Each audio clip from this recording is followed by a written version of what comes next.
Assalamu alaikum wa rahmatullahi wa barakatuh. Right, so I tried it again now. Now I don't know if it's gonna work this time or not.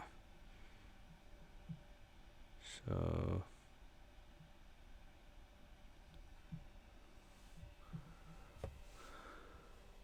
wa alaikum assalam wa rahmatullah, Anas. So can you guys hear? Is the sound working properly?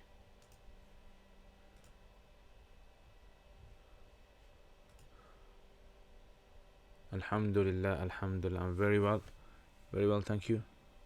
A bit hot, but good. Crypto, wa alaikum assalam wa rahmatullahi wa barakatuh. Long time no see. I don't know where you've been. How's the States? Alhamdulillah, alhamdulillah. Okay. So let's just wait for others to come on because I had to change the link here. For some reason, this old link wasn't working, so I had to change it, and hopefully it should work now. Okay. Let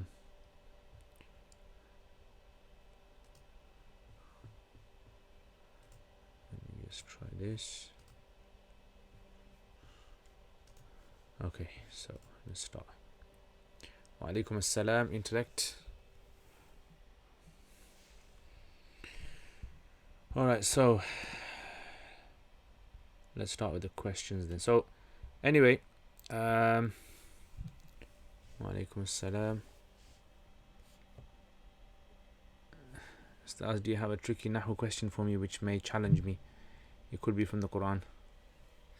Wa alaikum assalam wa rahmatullah. Muhammad Ahmad, jazakumullah khair. Thank you very much. Jazakumullah khair. Alright, so let's start with the questions then. So a lot of you guys have asked questions. I'm going to answer the questions on Curious. And anyone who wants to ask questions, you can ask on here, or you can ask it on the Curious Cat. Yeah, that's the link for it. Anyway, so let's check out the questions then. See what kind of questions people have. So the live stream I did the other day about in the signs of the Day of Judgment, did you guys manage to check that one out? Yeah, so someone's taken that and taken the snippet of it and has used that for a small video. Yeah, so alhamdulillah, alhamdulillah. Okay, so let's just check out these questions then. You guys have, then I'll come back to your questions on the side. So you can add questions, inshallah. I'll try to answer those. Okay, so let's continue from where we left off before.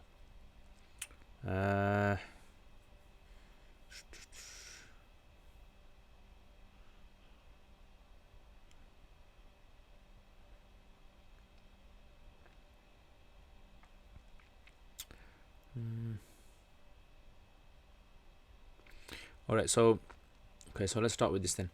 So assalamu alaikum wa alaikum assalam wa rahmatullah. I thought I'd just recommend that you mark your question and answer questions by minute in the video description. Your videos are excellent. Jazakallah khair. The question and answers will probably get more views.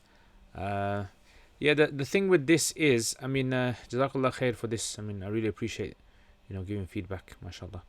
The thing with this is I don't really have time to go through my videos and mark the timings for everything. I would love to do it if I had time, but I have to go through the whole question and answer. Some of them are very long, and then I have to mark that. So I literally in the week I hardly get any time to do things outside my schedule.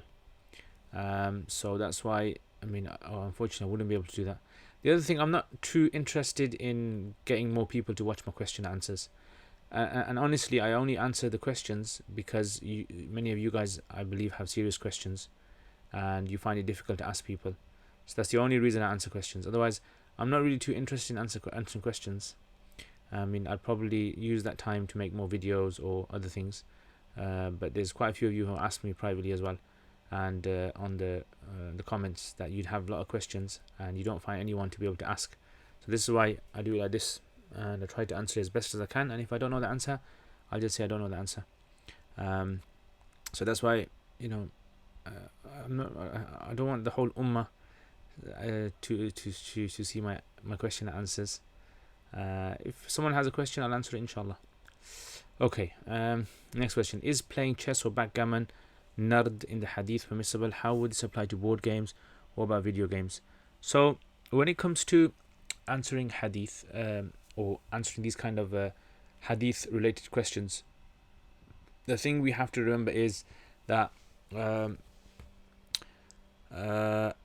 these hadith have to be understood in a context. So when it came to nard, and when it came to, you know, chess, these games are basically in a time where the Prophet ﷺ, or Sahaba in the Arab days, where a lot of gambling was involved with it. So it was associated to gambling. So this is why there was a gambling culture. There was alcohol. There was all these kind of things attached to it. Just like, you know, nowadays, when you think of Las Vegas, you think of casinos, and you think of lots of games, people who bets on horses and all these other things. So it wasn't necessarily the game that was wrong. It was actually the other things that were associated to it. So sometimes what happens in a hadith is the narrator will narrate part of a hadith, and because the circumstances or the context of the hadith was known in the minds of the people, all they had to be told was certain snippet of a hadith, and it made sense to them. But then if you fast forward it now to hundreds of years, now the culture has changed. That hadith itself doesn't make sense on its own. It just seems as though it's a blanket ruling for everything which is game related impermissible. And that's what happens with a lot of hadith, where people, they'll read a hadith and not know the context of the hadith, and then it causes problems. This is why fiqh is very important. Understanding fiqh and following fiqh through a structured system is very important, because fiqh gives context to hadith. And Imam Ahmad ibn Hanbal's famous statement, he said, if it wasn't for me learning from Imam Shafi'i, he said, I would have become astray with hadith. In other words, through just learning hadith, I would have gone astray. Imam Ahmad ibn Hanbal said this, and this is a big statement. This is because Imam Ahmad, he has like one of the biggest collections of hadith, and you know, his collection is basically like about 30,000 hadith. And Imam Bukhari, think about Imam Bukhari, he was like the student of Imam Ahmad in a way.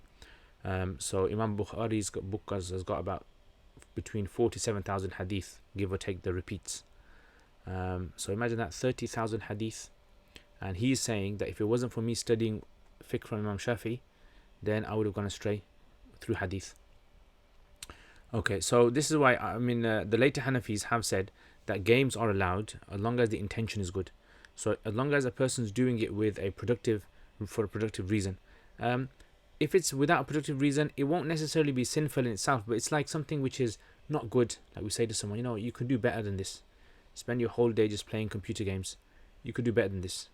So it's not necessarily sinful in itself, but if there's other bad things associated to it, where you're missing salats, or you know, you're not fulfilling the rights of other people that you're supposed to, then it would be impermissible. I hope that answers the question. Okay, next, for zakat, are one's immediate expenses deducted, e.g. food expenses? No, you only deduct what's a liability, outstanding. So anything that's basically outstanding, you deduct that. Anything that's not outstanding, you can't deduct it. So you can't deduct future expenses. Some of the scholars, like National Zakat Foundation, their scholars, they say that you can deduct whatever you're gonna pay for this month, which has started. Like for example, bills for this month, which have already started, but you normally pay the bill at the end of the month. So you can do that. But otherwise, future expenses, things like that, you know, food that you think in the week, I'm going to buy food, and I'm going to buy petrol, I'm going to buy this, and I'm going to buy that. You can't deduct that. Okay. Next, what is deemed to be a short-term debt for zakat? Can long-term debts also be subtracted from zakatable wealth? Technically, see, the thing with a debt is actually a loan, right? When you borrow money from someone, it's different from a debt in Islam. A debt is something where there is a specific date where you pay it back. A loan is basically where it's outstanding, and it can be asked for at any time. So the scholars say technically all loans can be deducted. However, because nowadays they are something which are known as structured loans, like mortgages, student finance loans. These are now structured loans. So this is why it would beat the whole objective of zakat, because you've got a loan which you're paying off over 30 years, and lots of people have them.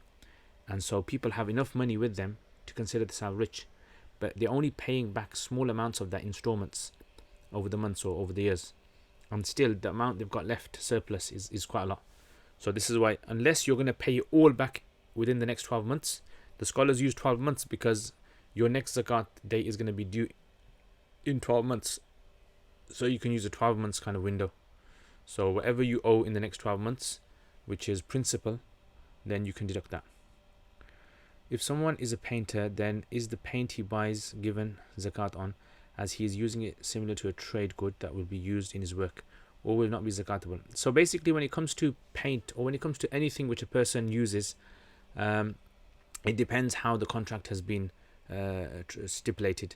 So if, for example, like in a contract, you say to someone, for instance, like let's say, for example, I'm a painter and you invite me to your house and you say to me, look, I've got 10 rooms in my house and I want them painted. So I say, okay, I'll paint it, and the labor is going to cost you per room, let's say, £300 per room, and the paint is separate. So depending on, you can buy your own paint or you can get the paint off me, right? So that would become now an asset, now a zakat asset, basically, because you're selling it to them, right? So if you are selling something to a person, if you are selling and that comes with it, then you're actually selling it really.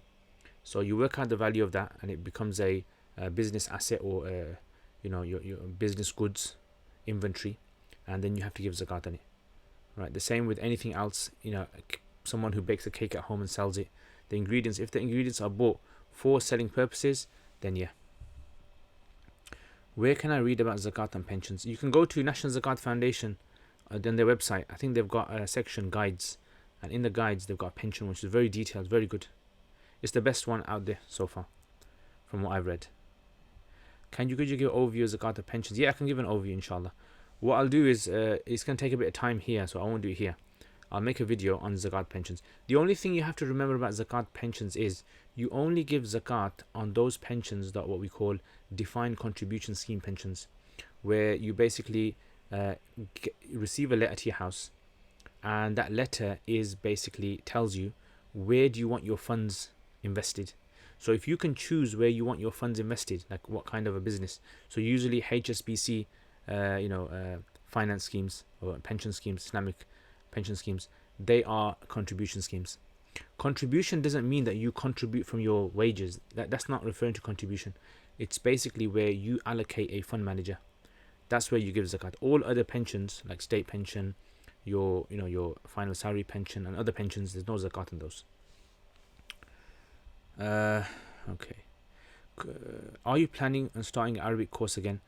Are you referring to my Quranic Arabic 17 lessons one? If you're referring to that, then no, I'm not really planning to do that again. And the reason I'm not planning it is because what used to happen was I used to maximum have in the class 9 people. So I ran it for about 4 or 5 years. Alhamdulillah, a lot of people benefited. But the thing was, it was taking a lot of my time up, and also sometimes the number of students I would get in an enrollment was small, and then, or they'd not be small, but then they'd die out, and eventually I'd end up not having a lesson. So I like consistency, so it was a bit frustrating sometimes having that. So I decided to just stop it, and I decided to work more on my videos on YouTube and the Patreon instead. So at the moment, no, I don't have any plans on running that. But those lessons are available. They are available on my uruk.com website. So uruk.com, urooq.com. On that website, I've got a lot of courses available. What's the difference between a nadhar and yameen? Okay, so nadhar and yameen. Nadhar is basically a vow. Yameen is an oath. So there's 3 things. A promise. If you say in a promise by Allah, right? If you say in a promise by Allah, then it becomes an oath. And if you attach a condition, something, with like a vow. So for example, you say, if I pass my exam, I'm going to feed 10 poor people. That becomes a vow. So that's the difference, right? So you have a promise. Like if I say, I'll meet you on Saturday, that's a promise. But if I say, Wallahi, I'll meet you on Saturday, now that becomes an oath. And an oath, if you don't fulfill it, you actually have to give a compensation. And a promise, if you don't fulfill it, there's no compensation, but if it was without an excuse, then you'll be considered sinful in the eyes of Allah. And the vow, you have to do whatever you promise to do. If a child makes it, is it binding? No. There's nothing binding on a child, Islamically. Okay, wa alaikum assalam. Is it kufr, disbelief, to pray without wudu intentionally? According to Hanafis, I heard a person say it was according to the Hanafis because it was a belittlement of prayer. He also said it was not kufr according to the Shafi'is. If so, how two Sunni madhabs disagree on something being kufr? Couldn't this lead to Hanafi declaring a Shafi'i a kafir? So this issue, in the Hanafi books, some of them Hanafis have mentioned a masala, which is basically if a person does not pray, do wudu, if a person does not have wudu and they pray their salat deliberately. So one is accidentally you don't have wudu, okay, then you won't be sinful for that. One is where you deliberately don't have wudu and you deliberately. So they say that if it's done out of mocking, so Imam Ibn Abidin says if it's done out of mocking, like you're mocking the prayer, you're mocking Allah, right, then that is kufr. And that would even be in the Shafis as well, because mocking something which is an emblem of Islam, like something which is categorically part of Islam, everyone knows it, then that is kufr.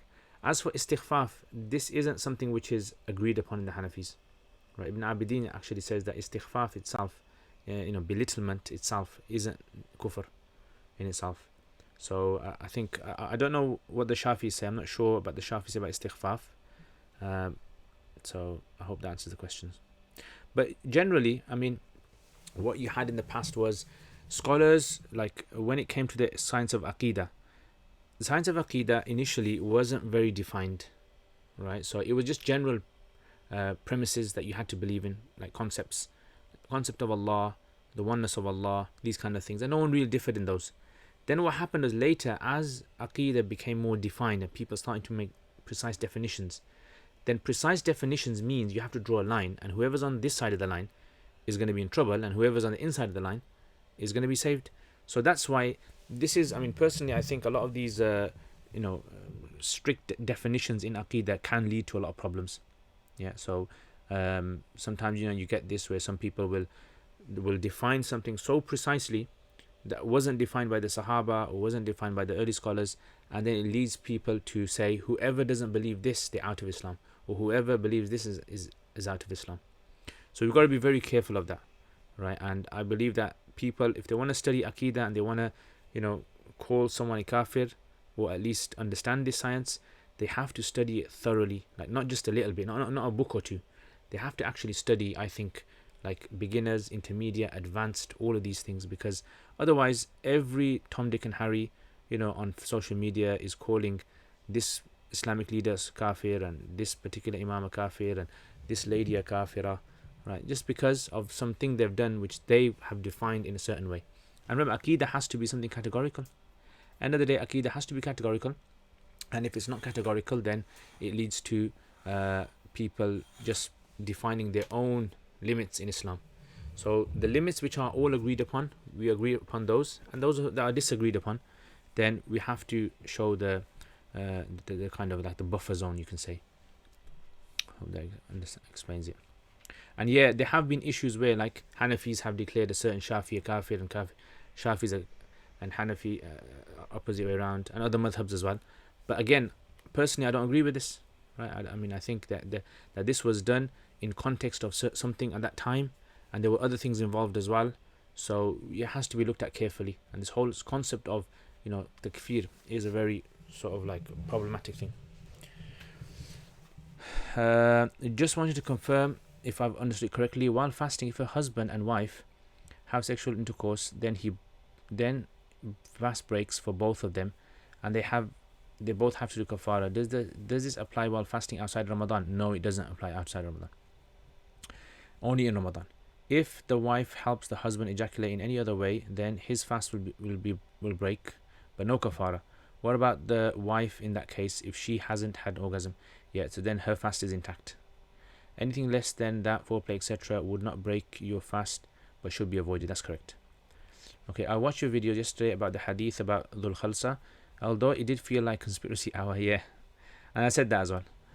You did make some valid points, and it is really scary. I've never heard that hadith before, but I would never have been able to put the two words together.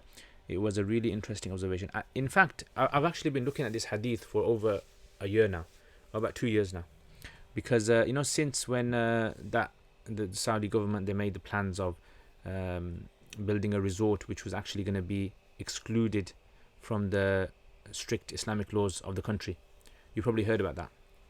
So I came across this hadith, and this hadith, when I was teaching it in Sahih Bukhari, it's basically that the Prophet ﷺ said that the day of judgment will not come until the women of Dos, the tribe of Dos, will shake their bodies or their buttocks around Dhul Khalsa.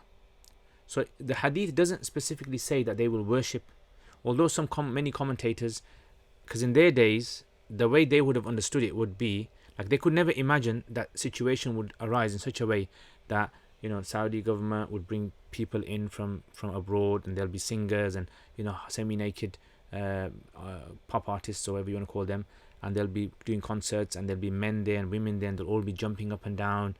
Like, this kind of jumping up and down and this kind of, it wasn't a common thing in their days. So they'd obviously be interpreting it according to what they understood the hadith would mean in the mindset of the people of those days. But now it's like the whole kind of idea of the women shaking themselves around. So it doesn't just mean that women are going to be shaking. Obviously it would be men, but the thing is that generally, because it was a conservative society, you wouldn't imagine the women doing this. Women would be more modest in this.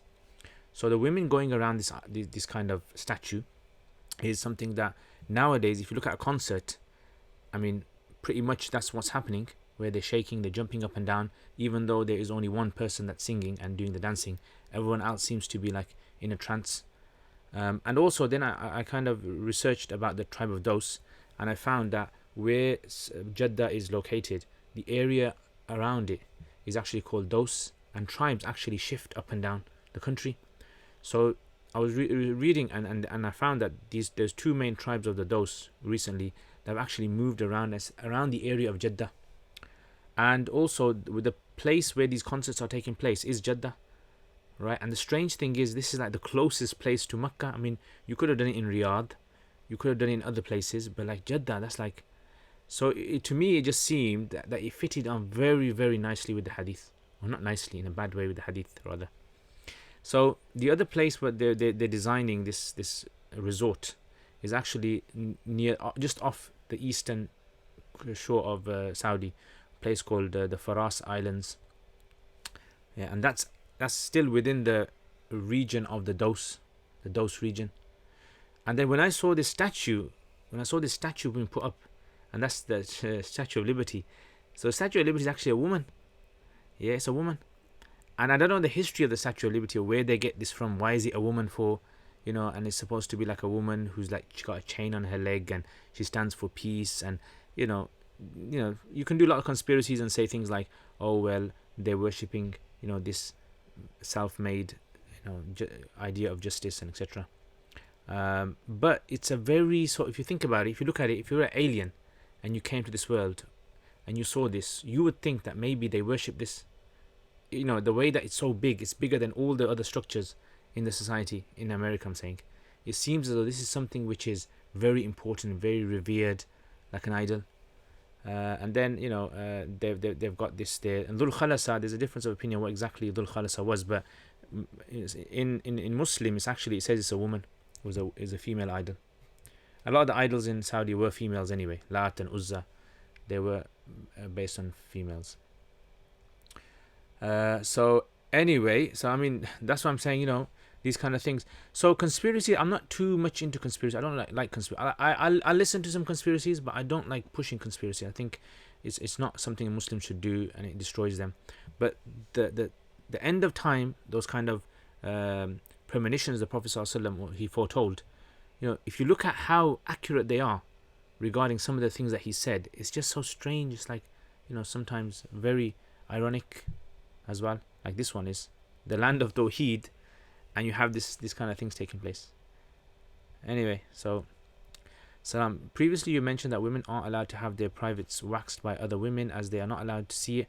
But what else can a woman do if she has excess hair and needs removed? Is it permissible if she does it so she can look presentable for her husband? As men often want the hair, prefer the area to be free of hair. Yeah, I mean, a woman can shave. She can use shaving cream. There's other available options out there as well. She can do her waxing herself. So there's lots of available possible things for her to be able to do. I don't think there isn't the need for her to go to someone else to get it done. If I'm working in a graphic design marketing and a client asks me to use an un-Islamic picture or ad, is it okay if I outsource the task to anonymous? It depends exactly what it is.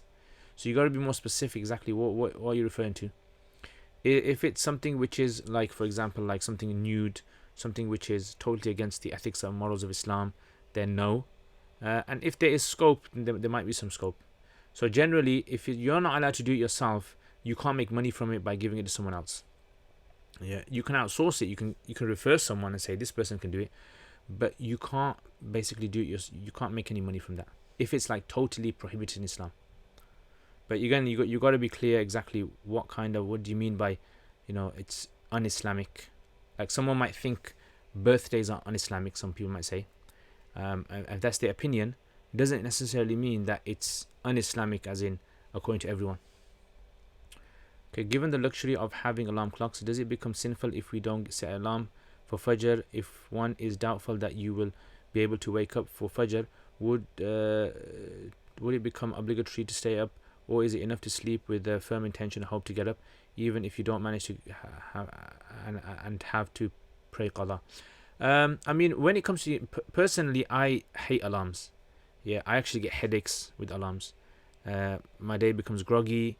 And since I was young, I used to hate alarms. It's just like that sound and just all of a sudden waking you up. So I mean, what I would say is that look, if you're having problems with alarms, you should try to use it as best as possible. I wouldn't say that necessarily it becomes necessary upon you to use it. But if that's the only way you're going to get up, there's nothing else that will wake you up, then I would say that it becomes necessary. Otherwise, I wouldn't say it's necessary. What you should do is you have to try to take measures to get up for Fajr early in the morning. Now, if a person can't do that, for example, like a person tries their best and has the intention to get up every single day, then hopefully, inshallah, that should be accepted, because the Prophet ﷺ did say that there is no shortcoming in sleep, meaning you won't be held responsible because you overslept, right? But the shortcoming is when a person, has the time and they don't pray. So you try your best if you have firm intention, and if you have firm intention to get up. Okay, if there are particular times and places where and when dua is accepted, would this mean that there are some du'as that don't get accepted? How then can we have certainty in our du'as being accepted if there is a possibility that your du'a won't be accepted? So see, the whole realm of du'as, it fits in with qadr as well. Right, it fits in with taqdeer. So it's very difficult to understand how du'as work, because to understand how du'as work, you have to understand how divine decree works, how this whole universe is like all interconnected, right, throughout time. Every single thing in this universe is interconnected throughout time. Imagine like that. Now, du'a, what I would say is this: du'a is basically you're making a request to Allah, you're begging Allah for something. And when you ask Allah subhanahu wa ta'ala for something, the decree of a person is based upon the person's own intentions and their actions. So for example, if you do something good in your life, the ripple effects of that, positive ripple effects of that, will be seen later on in your life. And if you do bad things in your life, the negative ripple effects of that will be seen in your life, irrespective of whether you have asked Allah for forgiveness or not. That you're going to have to see these things. So this is why du'as are very complicated of how du'as work. So, the Sharia or the scholars keep it simple, that you make dua to Allah, you ask Allah, and if Allah accepts it, He's going to give you. And if He doesn't accept it, then He'll give you something better. So when you make a dua, you're basically begging Allah Ta'ala for help. You're asking Allah, I've tried my best. You've done what you could. You're going for this job. You've qualified. You've gone for the interview. You made dua to Allah Subhanahu wa Ta'ala. And so dua is like the last kind of thing that you try. and then you leave it to Allah, like Ibrahim alayhi salam. I would say if you want to learn dua, just look at the du'as the prophets made in the Quran. They did their best, right? And then they would make dua to Allah and leave it to Him. And that's where tawakkul comes in, reliance upon Allah. So people shouldn't focus on, okay, I've got these 10 du'as I need to make. Which of these du'as is Allah going to accept? Which is He not going to accept? Why is He not going to accept this? Which ones are most likely to be accepted? Don't try to do that, because there's no kind of like fiqh of dua, you can say, in that sense. There's no point trying to understand the quantum nature of dua. Yeah, the thing that is beyond our understanding. So make dua. There's certain times where it's been recommended to make dua. You make dua and you always hope that Allah is going to answer your dua. That's what you always hope. And if He doesn't, well, that's it, He doesn't. You know, many of the prophets made du'as and their du'as were not accepted on certain things. And that's it. You just get on with it. Okay, some Saudi scholars say that eating meat in the West is allowed, considering it to be the meat of the people of the book. This seems to be very strange, as I am sure these scholars are aware of the secularism in the West. So is it an issue of valid ikhtilaf, or can it be completely rejected? You know, when it comes to the people of the book, I think the scholars who say that you can eat the meat from the West, without any discrimination, I think this is, wrong. Personally, I think it's wrong. The problem is should you be asking scholars who have no upbringing and no understanding of the workings of this society, or should you ask the local scholars? So you should ask the local scholars. They would have better understanding. So asking scholars who live in a totally different country, their understanding of Ahl Kitab, for example, when I was in Pakistan, everything was Jews and Christians. Whenever they would talk about the West, they would talk about Jews and Christians. It was as though there's no other society that exists in the West except for Jews and Christians. And everything was a plan of the Jews or a plan of the Christians, and they're getting together and this and that. So this is obviously wrong, because the Quran tells us about other groups as well, the mushrikeen as well, right? And other sort of beliefs that others used to have. So this is why I think it's wrong for those who are issuing these fatwas without really kind of researching it thoroughly. So these are like just brush fatwas, you can say. Someone came and asked someone, and they said, "Oh, there's McDonald's serves." I go, "It's okay as long as it's not pork. Say Bismillah and eat it." I think that is not a thoroughly researched fatwa, and I personally think that is absolutely wrong. I don't think there's any permissibility for that kind of fatwa, and it goes against the idea of if there are like organizations who are run by Christians, or you're sure that these people are Christian or whatever, then there's scope for that.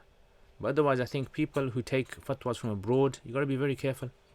I personally think, especially when it comes to consuming meat, and a lot of times what happens is the consuming of the meat has an effect on people. People are not careful about what they eat. They eat anywhere, all sorts of things. That's my own personal opinion. If you disagree with me, by all means you can disagree. I don't mind. I have nothing with that. But I personally think it's not a valid ikhtilaf on this issue. There are many hadith that talk about not harming or hurting the feelings of fellow Muslims. How can we do this?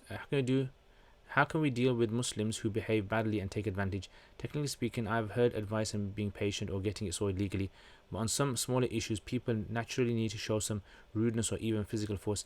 How does one deal with situations like without becoming responsible for violating the right of a Muslim? I think it's one of those kind of snowflake kind of issues. I think where people don't know how to deal with these kind of situations, because on one side you've got you can't harm another Muslim and etc. But you have to always remember that Islam is just, and one of the rules in the Quran Allah mentions is anyone that treats you crosses your limits, anyone that transgresses you, then you have the right to transgress them, exactly as that. فَمَنِ اعْتَدَى عَلَيْكُمْ فَاعْتَدُوا عَلَيْهِ بِمِثْلِ مَا اعْتَدَى عَلَيْكُمْ. So you're allowed to do that. If someone swears at you, you have full right to swear back at them. And the Sahaba done this. So they had the full right to be able to carry out. So if someone hit someone, you had the full right to hit them back in the same amount. So this is why, if whether it's a Muslim, non-Muslim, if someone does something to you, legally, obviously that's separate. That is, legally you can be held responsible for whatever you do. But as a Muslim, Islamically I'm talking about from a fiqh point of view, then you have the right to carry out what they done to you. You can do, you can kind of equalize it, but you can't do more. Okay, next. Salam Ustad. Can I ask for your opinion in regards to trimming the beard? Yes, you can ask. So trimming the beard. So as you can see, my beard, right? I trim it like about a fist, or maybe even like just maybe on some sides a bit smaller here. But generally, I keep it a fist. That's my position I take. There are, however, other positions on this, even amongst other madhabs, Malikis, the Shafi'is, the Hanbalis as well, and the Hanafis, later Hanafis have positions. As long as there is facial hair on the face, then that is considered to be a beard according to many of the contemporary scholars. Yes, I know there are early scholars who were very clear on their position on beards. However, we have to remember that the fiqh behind it was, in them days, the fiqh behind it was not just the texts, but it was more of like a social sort of like part of the uniform. It was the part of your identity of how you looked. So this is why the beard was very important in differentiating yourself from the mushriks in them days. And this is why they say the Prophet ﷺ said, Khalif al-mushrikeen, go against the mushriks and keep your beards and trim your mustaches. So in other words, you had to have this identity. So this is why some of the scholars have taken this position. And there's many famous Hanafis, later, big scholars. Just because this person has a small beard doesn't mean that we belittle them or we think that this guy's has no connection with Allah. Yes, that's his fiqhi position. Sheikh Zahid al-Kawthari, one of the biggest scholars in the last century, you can say, Hanafi scholars. Sheikh Ahmad Shakir, who was 21 years the Mufti of Egypt, and Sheikh Abdul Fattah Abu Ghudda for most of his life, he had short beard. And so there are like positions on that. Personally, I take the beard to be like this, and if people ask me, then I say a fist size. But if a person does take the position of another scholar and he believes that scholar is competent and is upright in his dealings, then yes, you can follow him. Okay, what is the ruling regarding semen on clothing, bed sheets? Do they need to be washed each time? Would you need to do ghusl if you touch the fluid? No, you don't have to wash them all the time because you're not going to pray on them. The whole reason you clean things is because you're going to pray. And that's why we clean ourselves regularly, because of prayer. So if a person's not going to pray on it, you don't have to clean it. But it would be advisable to now and again clean it. Yeah, so you don't have to clean it. If semen, the only problem is if semen dries up and a person sweats and then the sweat touches it and then it transfers onto their body. If it's clearly a transferal that can be like detected, then you'd have to clean that area of your body. But if it's not detectable, then it's fine. Then you treat it as though it hasn't transferred. I hope that makes sense. Okay, salams. Can you please do a more detailed and advanced video series on inheritance, covering the universal heirs, etc.? Have you seen my videos? Have you seen my inheritance videos? So check out my inheritance videos. I've got a whole playlist. I've made about 10 so far. I'm supposed to be making some more. It's supposed to be about 20 altogether. But I've just been busy. Anyway. I'm just gonna go and get some water, and then I'm gonna answer the questions. MashaAllah, you guys have asked loads of questions, man. Right, so if anyone asks any more on Curious Cat, you can ask on there. But what I'm gonna do, guys, give me about you guys have a little bit of rest as well. Give me about 5 minutes, inshallah, and I will just get myself some water, hopefully, or maybe some green tea or something. And I will see you in a bit, and I will try to answer all of your questions, because as I'm looking at your questions, it looks like there's loads of questions here. So okay, be ready, guys. See you in a bit.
Okay, assalamu alaikum wa rahmatullahi wa barakatuh.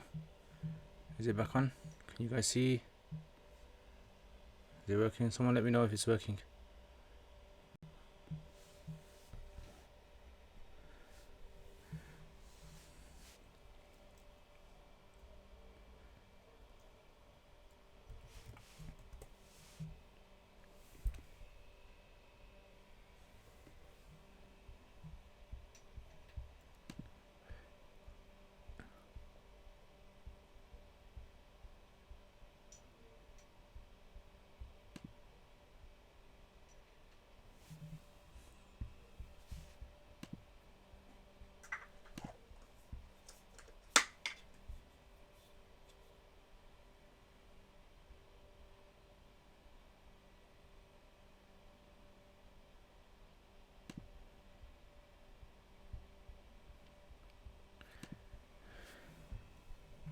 Okay, excellent. Right, it's working, yeah?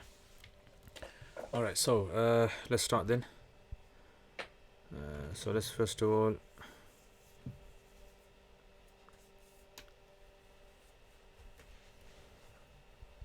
let's answer your questions then. So right, let's check out your questions. Where do they all start from?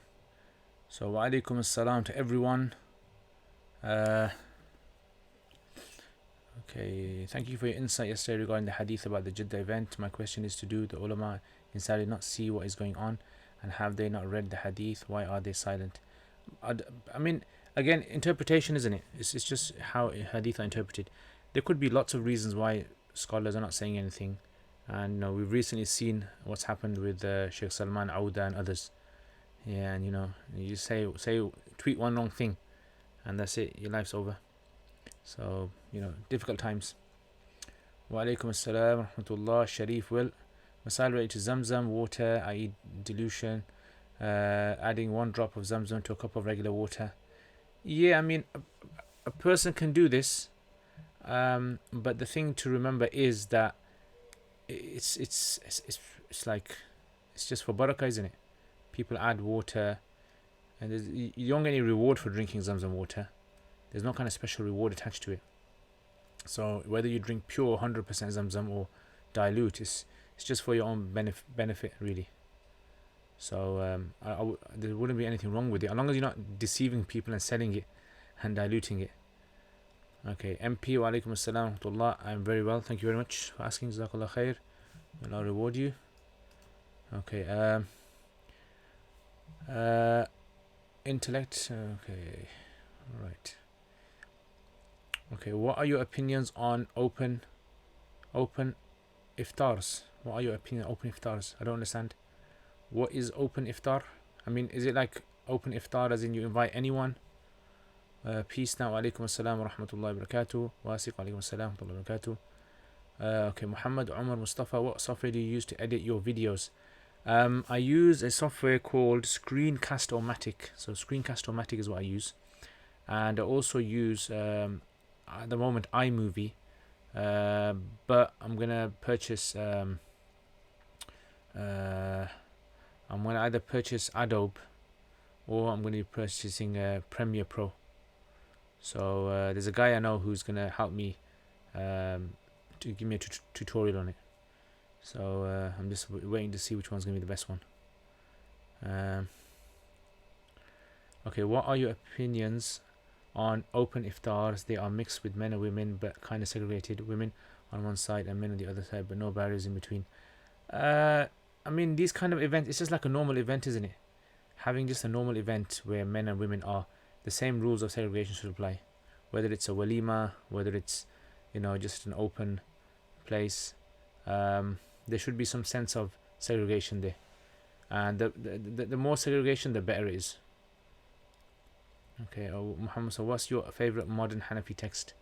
My favorite modern Hanafi text, I mean, besides Ibn Abidin, Radd al-Muhtar, I like Fiqh al-Hanafi fi Thawb al-Jadid by Abdul Hamid Tahmaz. Very nice, that is. Yeah, I think that one. I like Sheikh Salah Abul Hajj's. I've just recently, where I teach so far, they've actually got a copy of Sheikh Salah Abul Hajj's explanation of the mushkilat of Quduri, so I'm going to check that out as well, see what that's like. And one of my close friends, Sheikh Salman Yunus, gave me a copy of his commentary, Hashia Shurun Bulali, on Maraqi Falah. So that's very nice as well. But Ibn Abidin, yeah, I like that a lot because it's very kind of deep and it's lots of things to investigate.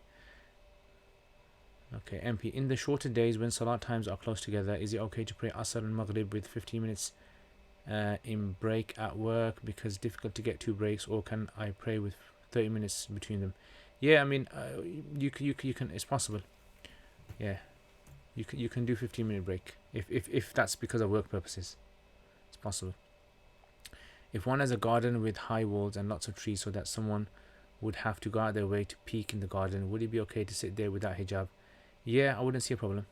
Yeah, I wouldn't see. I mean, it's just like, nowadays someone can use some sort of like some sort of technology to kind of look at X-ray vision and look at women and see them without their clothes on, things like that. I mean, this is something which people would have to go out their way to kind of do. So yeah, I mean, this kind of thing, I think it would be fine as long as sufficient. A woman has done her sufficient due diligence, then I think it's fine. MP, is it better to pray with 30 minutes in between them? Again, it's always better to pray on time. So if you can get a break, I thought your question was that you can't get a break, you can only get 1 break. So in that case, you pray your Asr and then you leave 15-minute gap and then pray your Maghrib. If you can't get a break. If you can get a longer break, then obviously the more time you have in between, the better. Okay, Sharif, Will, Alaikum Assalam. Fuad, Qalb, Sadr are all translated in the Quran. Heart in different places in the Quran. What is the hikmah in this? I think the question which I need to answer first of all is that how much of the Arabic language must I know to understand the Quran? So if you want to understand all the subtleties of these words, you need to have a very good grasp of Arabic at the time of the Sahaba. That kind of Arabic. So you need to read lots of literature that was spread in the society then, especially poetry, and then you get understanding of these. And the second is because these kind of little subtle words, they have subtle indications towards something in the context of the verse. So for example, like when Allah talks about fu'ad, He'll be talking about something that you have to use your faculty of thinking regarding. And when Allah uses qalb, then qalb is used for emotions usually. So ayat start to do with emotions. And sadr is usually you can say something to do with something that is inaccessible to other people. It's like hidden, Allah knows it. Yeah, otherwise these kind of words generally we see these as amazing, subhanallah, look at the difference between each word. But in reality, the Arabs in the early days wouldn't see these as amazing because that was their language, that's how they spoke. But the amazing thing is where these are used, the precise precision of the Quran of where they're used. And they're not used just willy-nilly here there. They're used with precision, exact. So when we see it, we are shocked because we're not used to using speaking in precision. But the Arabs, the early days, they wouldn't see this as something amazing. That's why the early books of the Arabs, if you look at the tafsirs, they don't kind of say wow at this kind of things that we say wow to, right? So it's like we're gonna say wow to more things than they're gonna say. Okay, Naeem Anthony, wa alaikum assalam wa rahmatullahi wa barakatuh. MP, can a person pray in the state of janaba? Can a person in the state of janaba reply to the adhan? Yes. Muhammad Mustafa, what's the ruling on shaving the soul patch per the Hanafi madhab? The soul patch? What's the soul patch? First time I've heard that word. Soul patch. I'm not sure what the soul patch. If you can let me know what the soul patch is. Okay, so next. Can we pray Quran on a smartphone without wudu? Preferably no. I would say preferably no. Unless you got no other choice. Because there's an ikhtilaf among scholars. I personally don't read the Quran on the phone unless I have wudu. And otherwise, unless it's difficult for me to do wudu in a situation. then I'll use it, but then I won't touch the ayats. Valerie DeLeon, I hope I've said your name correctly. Subhanallah. Okay, Muhammad Umar Mustafa, are there any alternatives to occasionalism per the Maturidi and Ash'ari opinion that aren't kufr? Occasionalism, if you give me the Arabic word for it, I mean, I know I've come across this word before. If you let me know what the Arabic word is, I can probably give a better answer. But I'm not familiar with using the word occasionalism. Okay, Naeem Anthony, Sheikh, can a lady go on Hajj if her husband passes away before the two of them had to leave? So can a lady go on Hajj if her husband passes away before the two of them had to leave? You see, in this situation, normally I would say that no. However, because in today's times a lot of money is spent on going Hajj and it's difficult to get a refund for this, so I would say if she cannot get a refund and there's no other mahram to go with her, then now she shouldn't go. However, if there is a group of people that are going, and nowadays Hajj groups go, and they are very reliable, and there's no the risk of something bad happening to her is very, very low, then there's possibility for her to go, yeah, I would say. So look at the situation. Normally I wouldn't give a brush ruling. I'd look at the situation.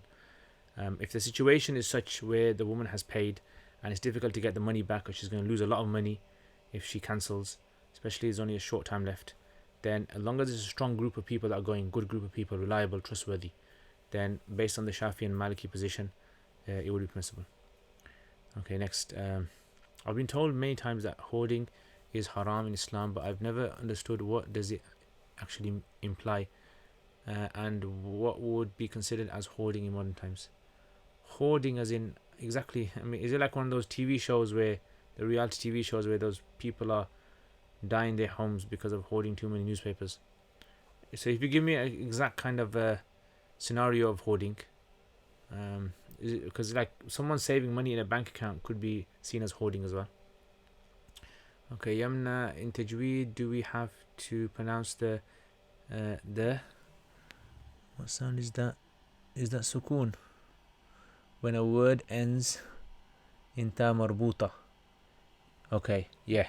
So so you make the ha sound, qari'ah. So you'd have the little ha sound in there.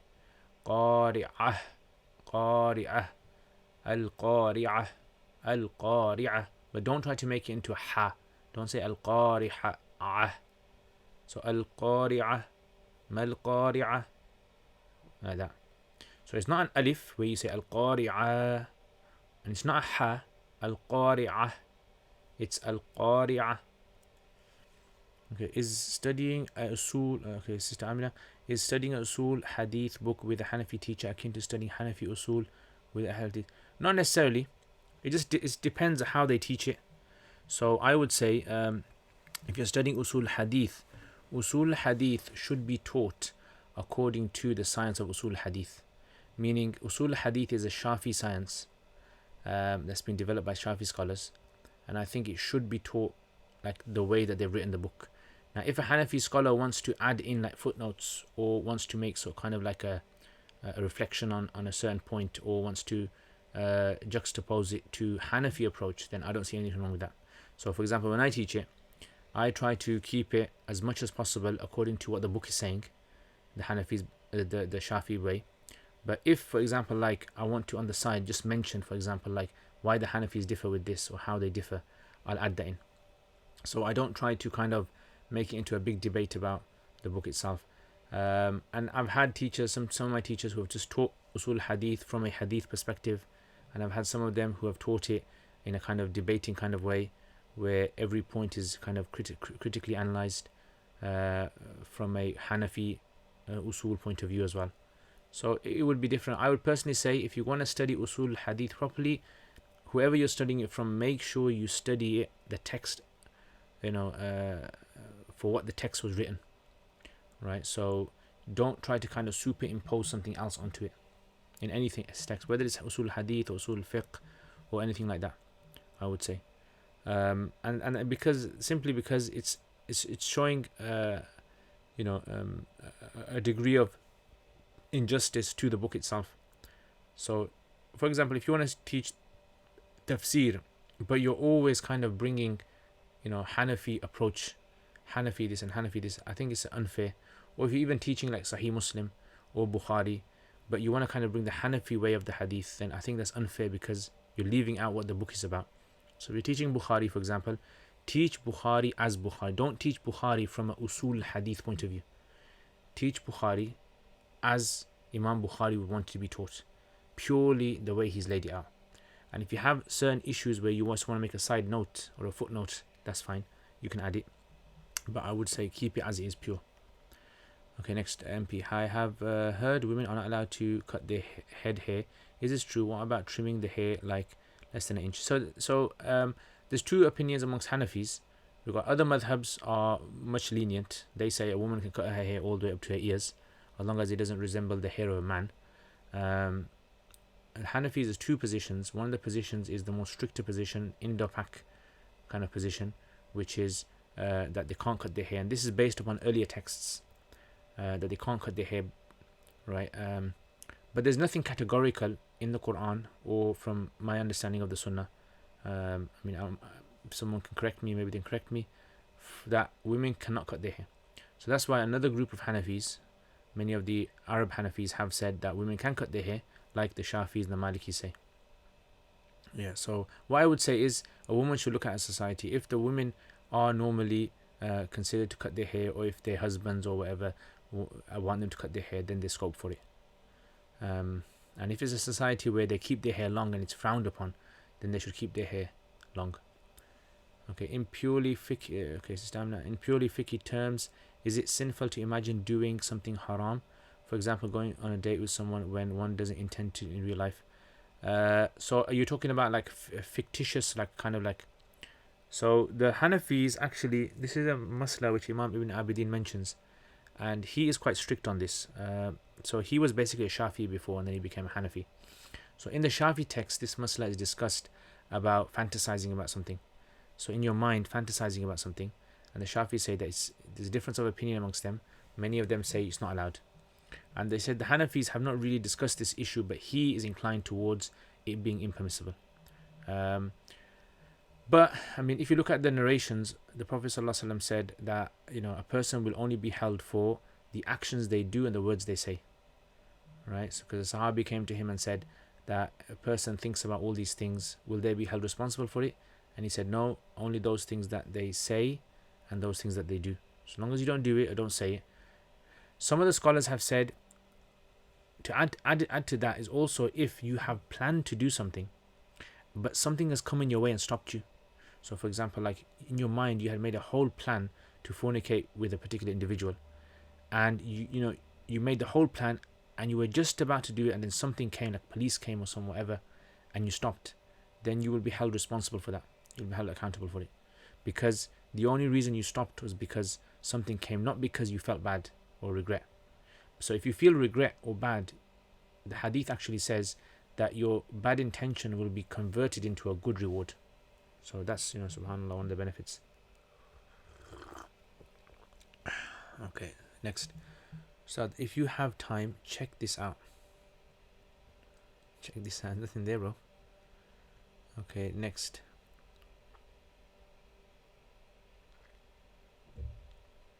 Okay. The TLDR of it is the Hanafis say no and the Shafis say perhaps. I wouldn't say the Hanafis say no. Ibn Abidin, he says no. So we have to be careful when we read Ibn Abidin. Is Ibn Abidin saying this, or is the Hanafi madhab saying this? So Ibn Abidin, he inclines towards no. Okay. Mushuman, Alaikum Assalam, Rahmatullah. Is there any consensus that Muslims who have not heard the message of Islam or have skewed interpretation will be saved? Non-Muslims, as kufr is the only when you are deliberately know the truth but cover it. Yeah, there is mention of Imam Ghazali's famous position. Yeah, so he mentions in Faisal Tafriqa in his book. So yeah, I mean, that's something that he mentions. But again, I think the issue of message not reaching, I think it's more nuanced. It's very nuanced masala, and people have to be very careful about this masala, because at the end of the day, Allah is the judge, And there are many hadith where, like for example, a woman of Bani Israel, a fornicator, she's going to she's going to be forgiven because of feeding a dog. And a man who told his children to burn his body and scatter the ashes here and there and will brought back to life, and Allah will forgive him. So you have these kind of, Allah is the one who forgives. But at the end of the day, when we come to this Muslim and non-Muslim, it's more like a kind of a legal sort of a thing, when there's an Islamic government, and how do the government deal with them in that way. I would say that's basically like, that's the main sort of like kind of thing that we deal with. Okay.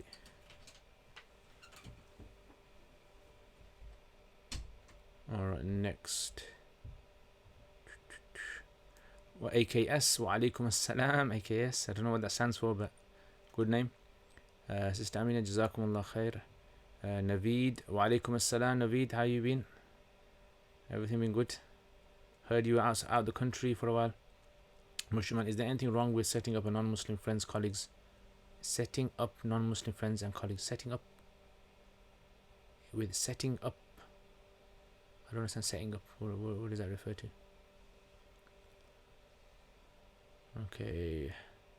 Sister Valerie. Whoa, subhanallah. Whatever you said that to, I agree. Where are we supposed to ask questions?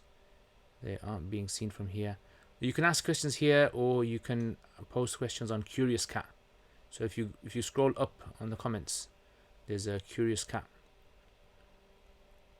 Okay. Okay, Sister Amina, Yamna's question: does dua change qadr, and how can qadr be changed when Allah says pens have been lifted and the ink has dried? Why would Allah's destiny come out when we know that is will change? Yeah, again, see, because I told you dua is to do with qadr. And qadr is very complicated to understand, and this whole idea that the pen has been uplifted itself is very difficult to understand. What does it mean? So sometimes the Quran and the Prophet ﷺ, they say something, but it's so intricate and so detailed and sophisticated, right? Sometimes it's even beyond human understanding of what it means. So they simplify it so much that they simply just explain it like a pen being uplifted. But what does that exactly mean, that the pen is uplifted?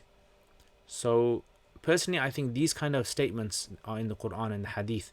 These are like, like something that they would study in like quantum physics, that would require great minds. Even if great minds got together to try and understand this, they wouldn't be able to come to some sort of conclusion. It's such a complicated topic to discuss. Qadr is taqdeer. So that's why when it comes to, don't worry about du'as. I would say the Quran, the Hadith haven't told us to kind of sit down and try to structure how du'as work and dissect it and understand why du'a is not working. That would be questioning qadr, and that would be confusing people. So I would say avoid these kind of things, because once you start questioning qadr, once you start trying to find questions in qadr, it just confuses a person so much, because it's beyond human capacity. Imagine this. Imagine you go to a good example was given. Imagine you go to South America and you begin to cut down trees to make space for land, and that land is for building new cities. And the monkeys in the jungle, or the animals, come to you and say to you, why are you doing this for? How are you going to explain to them why you're cutting the trees down? Their minds can't understand this. It's beyond their comprehension. Their limited aqal, right, their limited concept of intellect is very restricted, and they can't understand complicated things. That they can't kind of create a simulation of it in their mind. So this is why qadr, I think, is one of those questions, and we should try to avoid it. People who ask a lot about qadr, I think they have genuine questions, but it's more of like an emotional kind of thing sometimes. Sometimes you've been asking for something for so long, and it's like kind of conflicting in your mind, that how comes I've been asking so long and it's not being answered? Alright, why should I ask for it? Just carry on asking. Remember, Allah is the one, Allah gives. Don't worry about how everything works. Just ask Allah, and Allah, He gives. Either He's going to give you in this world, or He's going to give you something better. Okay, next. Alright, so Sister Khadija, if a woman who is menstruating listens to a verse of sujood, does she have to make up sujood when she is pure? No, she doesn't have to. It's not upon women who are in menstruation. They don't have to if they hear it. Okay, Aliu, has a person committed shirk if a chair or a object in the room keeps distracting him and the person gets mad and kicks the chair? No, that wouldn't be shirk. Yeah, sometimes it happens. Sometimes you got to kick a chair, man. Sometimes, if you don't kick a chair, is that really a chair? Yeah, you got to kick a chair sometimes. So no, it's not shirk. It wouldn't be counted as shirk. Yeah, shirk is basically when you attribute to Allah, to someone else, something that belongs to Allah. That's what shirk is. Yeah, so you attribute to Allah something which belongs to Allah. And that's basically shirk. Okay, is if there's an object that grabs your attention constantly, no, it wouldn't be shirk. It wouldn't. So see, the thing is, when it comes in hadith, when the Prophet ﷺ was saying to the Sahaba that showing off is a form of shirk, he didn't mean like, it's not like going out of Islam. It's like it has like a touch of shirk in it, as in it resembles shirk in the way, just like shirk, you're doing it for someone else. It's like you're kind of being distracted for someone else. Does that make sense? So it wouldn't take you out of Islam per se, but it's something which resembles shirk. Maybe is 1% of it resembles shirk by 1%, like that. This is so encouraging. Alhamdulillah. Farhan Ahmad, alaikum assalam wa rahmatullahi wa barakatuh. May Allah reward you for your work you're doing. Alhamdulillah, jazakallah khair. Ameen. I was wondering, is it recommended to go for Hajj more than once, or should someone go for Umrah more? Umrah would be more recommended. Yeah, Hajj, the Prophet ﷺ, he only did one Hajj, and Umrahs he did 4, according to many narrations. So yeah, I would say Umrahs. Okay, Sister Amina, what are the names that we aren't allowed to keep? We've just been told that we should change these names of the children in our family. Rania, Rafi, Shafi. So what does Rania mean? Doesn't Rania mean a princess or something? I mean, I'm not sure, but doesn't it like in Persian or in Urdu mean princess? Rania. So as long as a name has a good meaning behind it, then keep it. You can keep it. If it has a bad name, or it has a name which is only for Allah, then you can't keep it. Right, so Rafi is fine. Ar-Rafi, Alif Lam, Ar-Rafi wouldn't be allowed, because Ar-Rafi would be similar to Allah's name. Or Ash-Shafi, the one who cures. Shafi is okay, because Shifa, like honey is a Shafi. Honey cures. So I wouldn't see a problem with Rafi and Shafi. Like, I think some people, what tends to happen is they might hear, like in a talk, a mas'ala, and then they take that mas'ala and they try to extend that mas'ala and superimpose it onto all the scenarios that come in their head. This is where you have to study. So if you don't study, you may make big mistakes telling people something, because you just heard something in the Jummah, and you've kind of like, from that you've inferred so many other things that you might be wrong. So that's why you'd have to study. Okay, MP, yo, is that Pashto? Yo means one. Okay, right. Okay. Walaikum salam. How are you, Google user? I'm on the hunt for a Nahu workbook. I need to practice grammar exercises. A good one is a Nahu al-Wadih. Try to get Nahu al-Wadih. But Nahu al-Wadih is written for Arabs. What I would suggest is, you know this Bayyina, right? The Bayyina, I've seen some of these Bayyina books. They're very good. The exercise books, I think they're very good. Structured very nicely. I think they've done a very good job. Try that. It's working. Okay, reach there. Okay, Sister Zara, Ustad, is your classes of 40 hadith of Imam Nawawi available in the form of recordings? If so, please could you? No, I haven't recorded my 40 hadith Nawawi. I did do it many years ago, about 6-7 years ago. But no, I don't have those. Unfortunately, it wasn't recorded. But inshallah, I'm thinking of doing a series in the future on the 40 Nawawi hadith. Hopefully, inshallah. Once I get my camera. So I went today, by the way, to check out the camera. And the problem was the camera which I had seen, which was the lens. They didn't have that lens. So I'm actually going to check out some other places. for that camera, because that's the camera which there was a lot of reviews on. It was a Canon. It's a bit expensive, but the thing was its quality is very good, and using it for editing is one of the best ones. Okay, Muhammad Umar, Adobe Premiere is the best. I use it as well. Good luck, inshallah. Jazakallah khair. Thank you very much. I'll try that. MP, open iftar is organized around the country where Muslims and non-Muslims break their fast together in the masjid hall or the community center. Jazakallah khair. Okay, Ziryab, what are your comments on Mullah Sadra's views on existence as reality? I can't remember, I can't remember that. So I wouldn't be able to answer that at the moment. I'd have to check it out again, because I remember studying that long time ago. So there are like a few people who do mention about existence being different things, the definition of existence, but I wouldn't be able to answer that, unfortunately. Sorry about that. Okay, Mushaman, if you could take one book or piece of literature on a desert island except for Quran and Sunnah, what would it be? If I could take, I think I would at the moment I would probably take I think Imam Muhammad's book Al-Asl. Al-Imam Muhammad Rahimahullah's book Al-Asl in Fiqh. It's 10 volumes. I would take that with me. Or I would take the poetry of, at the moment I'm doing poetry, so the poetry of Umar ibn Abi Rabi'ah. So Umar ibn Abi Rabi'ah, I would take his poetry with me, because a lot of Sahaba praised him. So even though his poems are a lot about women, and it's a bit strange, but a lot of Sahaba praised him for his poetry, so I would take his. Okay, Muhammad Adil, wa alaikum assalam wa rahmatullahi wa barakatuh. Akhi, I hope you're studying in Medina University. Are you studying in Medina? No, I'm not studying in Medina University. I need admission there. Can you please help? My application isn't acceptable. Unfortunately, I'm not studying in Medina University, so I wouldn't be able to help you there. Is anyone else on here that is studying or has studied? If you could help Brother Adil. Okay, Muhammad Mustafa, a soul patch is a single small patch of facial hair just below the upper lip and above the okay. So this is actually called the anfaqa. So in Arabic it's called the anfaqa.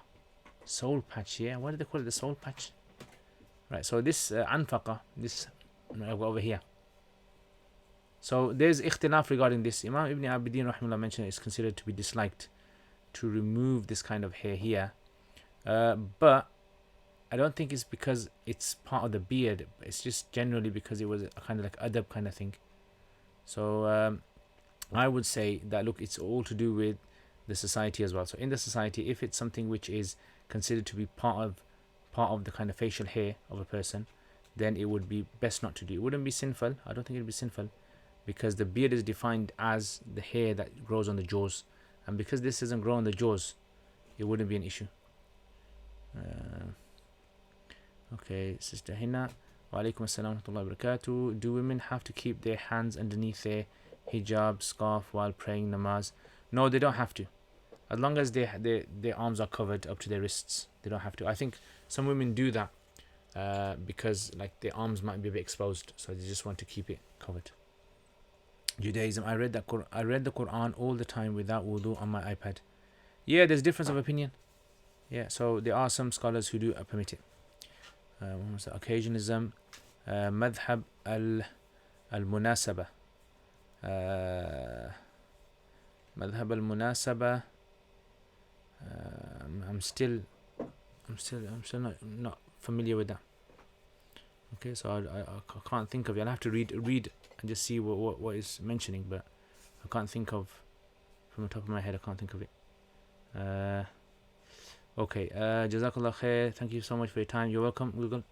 Would a 14 or 15-year-old be held accountable the same way an average adult would in terms of sin? It's a difficult one, I think. It's a difficult one because generally we know taklif, responsibility, begins at the age of bulugh.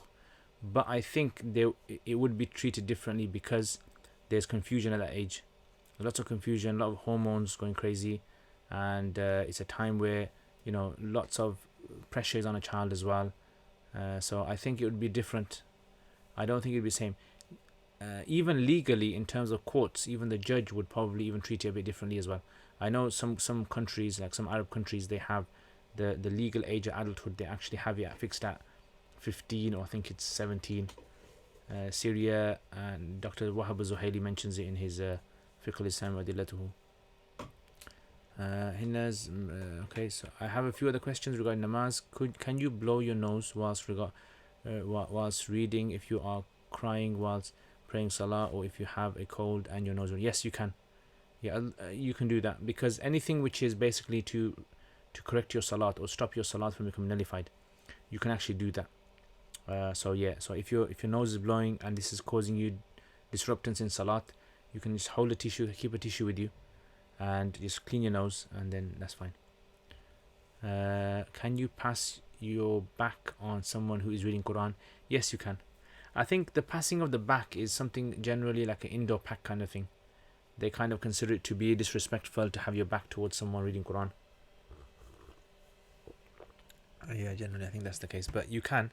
If you don't consider it to be disrespectful, it's fine. If you consider it to be disrespectful, I would avoid doing it. What's your views on causality and the whole notion of kasb and iktisab per Maturidi and Ash'ari? I think this issue of causality, I think the Maturidi's position is more plausible to me, especially with kind of like science nowadays. The way we understand science, the way we understand how things work, I think the Maturidi's position is more, it makes a lot more sense, and have things that themselves have a sense of causality, that Allah has placed it inside of them, and that a person doing that thing with the permission of Allah subhanahu wa ta'ala. Yeah, so lighting a match, so having the match having natural attributes inside of it that will make it burn, and then striking the match, this is happening with the permission of Allah, because that meaning that Allah has placed inside of that the ability for the match to light. I think the Maturidi position is I was actually researching this masala many years ago, and the best kind of explanation I found for this was by Mustafa Sabri. So Mustafa Sabri, he was the former head of Wakil of Hanafiya in the Ottoman Empire, and he's written a book called Mawqif al-Aql wal Ilm. It's a 4-volume book, and he mentions about science and how science works with, and he talks a lot about this idea of causality as well, of how things happen in the universe. And for example, when we strike a match, is the match lighting itself, or is Allah making the match light? How does it exactly work? So he gives a good explanation there. Okay, Hinaz Mendi, can you read Quran in the car if you are sitting in the back seat? I take my children to mosque. It takes around 40 to 45 minutes. In that time, children read. Yes, they can read in the back seat. It's fine. Have you heard of Seekers Guidance online web portal where you study courses online for free? What's your thoughts on that? Yes, they're very good. I think I would advise people to study there. Alhamdulillah. Some of the instructors, I know them, so I would advise, mashallah, to study there. Okay, Asatul Awwali Ash'ari Kasb is fatalism. Okay.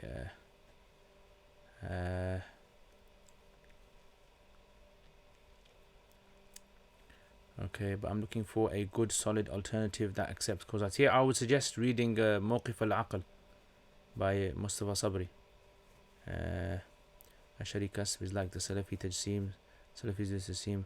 Yeah, the Ash'ari Kasb, it seems to be, the first time I read it, I remember the first time I read it was in a book called Musallam al-Thubut. Yeah, he mentioned 5 madhabs of Kasb. He mentioned 5 madhabs. And I remember saying to my teacher when he explained the Ash'ari position to me, I said, it sounds very strange, and then he goes to me, he said something very good to me. He said the reason why the Ash'ari position sounds very problematic is simply because the Ash'aris were located on the earth where there was lots of debates going on at that time. So whenever you're involved in debates, you're always going to be defining and redefining your position, and your definitions are going to be so precise that they might not exactly be the definitions for what was held by the early people. So you might even end up coming out with definitions But according to your definitions, people before you might actually fall on the other side of the definition. So the Maturidis, on the other hand, they weren't really debating too much when the definitions were being codified. So that's why they kind of you find them a bit more easier. Okay, MP. Okay, I'm gonna have to finish soon.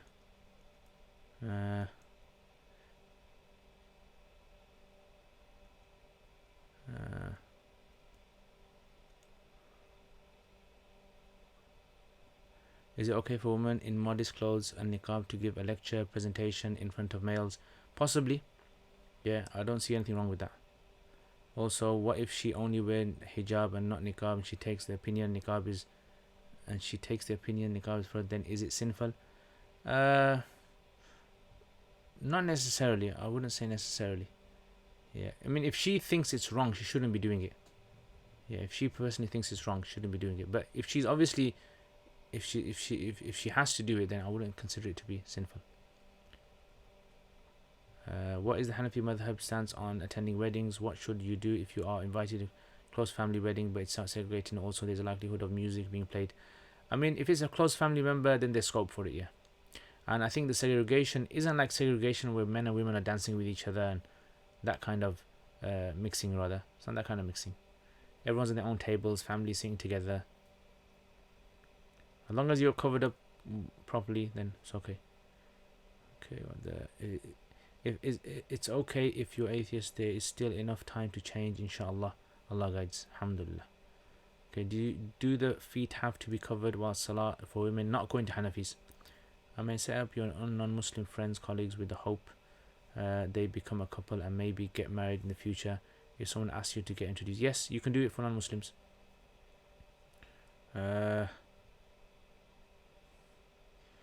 Yeah, Mullah Sadraz. Okay, is that what it's called? Ontopistemology. Ilm Huduri. Yeah, Ilm al-Huduri and Ilm al-Husuli, I think, are very difficult concepts to understand for human beings. It's very hard to, because we can't understand anything beyond ourselves. It's very hard to. If you say dhikr without contemplating on the words, like going for a walk and saying subhanallah without contemplating on the meaning, would you be rewarded? Yeah, you'd be rewarded, inshallah, because anything good that comes off your tongue, you're rewarded for it. Okay, can you do a series on the life of the Sahaba radiallahu anhum? May Allah reward you. Inshallah, yeah, someone was asking me to do that before, but inshallah, I'm gonna hopefully do that. But the thing is, I'm only gonna do it if I have thoroughly researched, and then I only do it, because you gotta be very careful with explaining about the Sahaba. Thank you. That would be definitely great. Inshallah. Jazakallah khair, Mustafa, answering all the questions. Can you please show us a book before we finish? Jazakallah khair. A lot of things are indo-Pak. It's difficult to explain to your family when they've been brought up with things. Yeah, that's life. That is. Do women have to cover their head when eating or cooking? No, they don't have to. You only have to cover your head in 2 times, in front of non-mahrams and in prayer. Would you consider doing a show on Mullah Sadra's philosophy as it pertains to existence as reality and existence preceding essence? Eat your heart, Aristotle. I would love to, but the only problem is the last time I read his book, or part of his book, was about 15 years ago. So I'm going to have to do a bit of reading up. But yeah, I would love to. But inshallah, that is one of my plans, to cover mantiq, to cover philosophy, ilm al-hikmah, and even the matan itself, yeah, al-hikmah, and then the sharh of al-hikmah. So yeah, I do have a plan of that, inshallah, but that's going to be a bit later on, inshallah. I don't think a lot of people are going to be interested in that. Yeah, the audience is a niche audience. Thank you so much for explaining the Maturidi's view on this. Jazakallah khair. Yeah, so I think the Maturidi's position is and Mustafa Sabri explains it very nicely.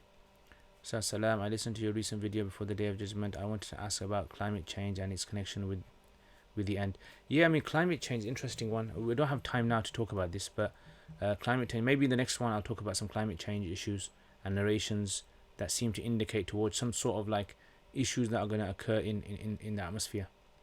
I always thought it was a Salafi opinion, but I'm glad that the Maturidis follow it. Okay, Jazakallah khair for the recording. Muwafiq Mawqif al-Aql. You're welcome, Muhammad. your signs of the Day of Judgment went viral on a separate channel. By the yeah, I know someone showed me. Yeah, I actually didn't intend it to go viral. I just said it because it's just something that's on my mind, and I thought I'd share it with you guys. But yeah, alhamdulillah. What four subjects do you prefer teaching and studying at a very advanced level? At the moment, I like teaching four subjects. Exactly four, yeah. Okay, so fiqh, usul fiqh, poetry, Arabic poetry, and balagha. I think those four at the moment are my favorite. Where can I get the book Lubab, which is a commentary of Quduri, good quality copy? You can get one. There was one someone sent me recently, an image of it. I'll try to find out, and I'll on my next one, inshallah, I'll try to put it up. Okay, what mantiq and falsafa books did you cover, Maulana? Okay, I'm gonna have to stop there. Next time, inshallah. Jazakumullah khair. Thank you very much, guys. I will have to now finish. And inshallah, I will see you guys next time. I think this is probably the longest I've ever done. So Jazakumullah khair for being with me all this time. May Allah reward you guys immensely.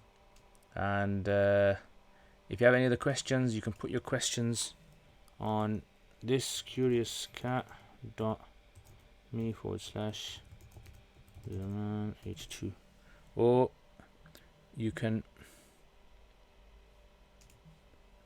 put it on Sheikh Baghdash's copy. Yeah, that's the one. Okay, there. So take care, guys. Jazakumullah khair, and remember your du'as. Assalamu alaikum wa rahmatullahi wa barakatuh.